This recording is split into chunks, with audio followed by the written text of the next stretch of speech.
que a grilagem tem a ver com a segurança alimentar? Eu sou Alcilene Cardoso, sou de Santarém, no estado do Pará, na Amazônia.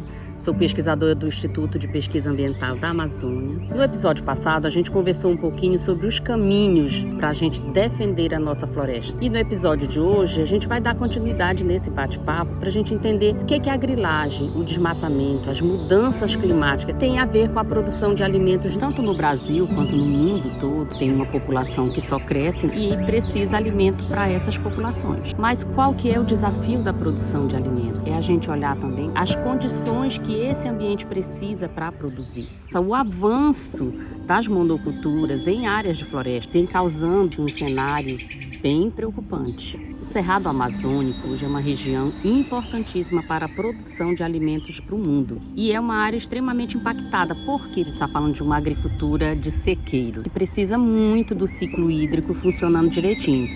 Tem que chover o suficiente no momento certo.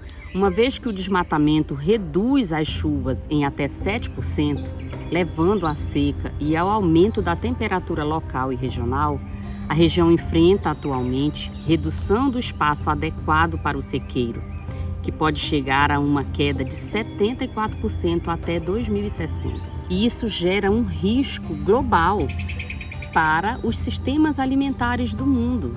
O agrosuicídio não precisa acontecer. A gente tem condição de produzir alimento de qualidade e de quantidade suficiente sem retirar a floresta.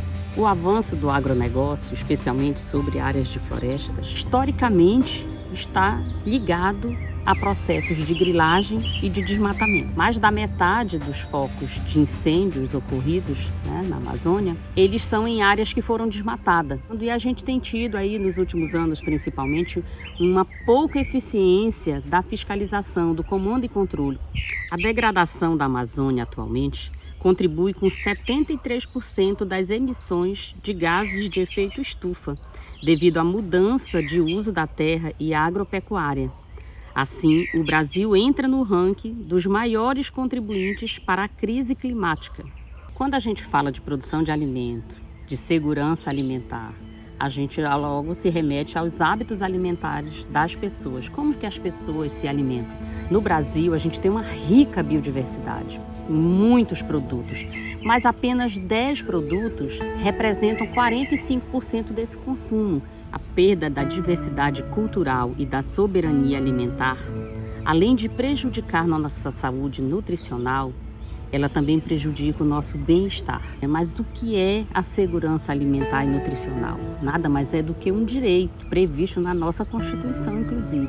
Significa você se alimentar bem, em quantidade, em qualidade e em diversidade. A quantidade de carboidrato, de proteína, de frutas, de verduras. Essa insegurança alimentar que a gente está falando, ela é muito evidente no Brasil, especialmente nas regiões norte e nordeste e na área rural dessas regiões. Principalmente de crianças e adolescentes, muito mais evidente. Na Amazônia Legal, onde mais da metade dos municípios possuem alto grau de vulnerabilidade e insegurança alimentar, por não terem as condições e a infraestrutura mínima para enfrentar a crise climática, até 2050 estima-se que a gente tem aí 10 bilhões de pessoas para alimentar. Mas para esse desafio a gente também tem muitas soluções. A expansão agrícola para áreas ricas em carbono, em biodiversidade, ela não é bom negócio. Essas áreas, elas precisam ser mantidas para que elas ajudem na manutenção do clima.